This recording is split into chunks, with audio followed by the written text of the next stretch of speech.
গতকালের পর আজও রবীন্দ্র ভারতী বিশ্ববিদ্যালয়ে ছাত্র বিক্ষোভ অব্যাহত। এদিন সকাল থেকে জোড়াসাঁকো ক্যাম্পাসের ভেতরে ঢুকে বিক্ষোভ দেখাতে থাকেন পড়ুয়াদের একাংশ। শুধু তাই নয়, অস্থায়ী উপাচার্যের ঘরের দরজার বাইরে থেকে তালা বন্ধ করে দেওয়া হয়।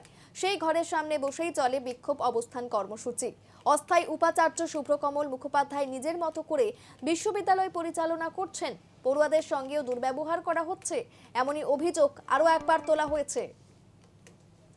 বেশ কয়েকদিন ধরেই অস্থায়ী উপাচার্যের বিরুদ্ধে ক্যাম্পাস চত্বরে ক্ষোভ দানা বেঁধেছিল এবং গতকাল অর্থাৎ সোমবার জোড়াসাঁকো ক্যাম্পাসে বিক্ষোভ শুরু হয়।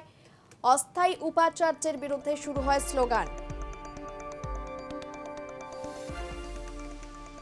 আন্দোলনরত পড়ুয়া তার ঘরের সামনে প্ল্যাকার্ড নিয়ে অবস্থানে বসেন। উপাচার্যের ঘরে তালা ঝুলিয়ে বিক্ষোভও দেখানো হয়। মুহূর্তেই উত্তাল হয়ে ওঠে গোটা ক্যাম্পাস চত্বর।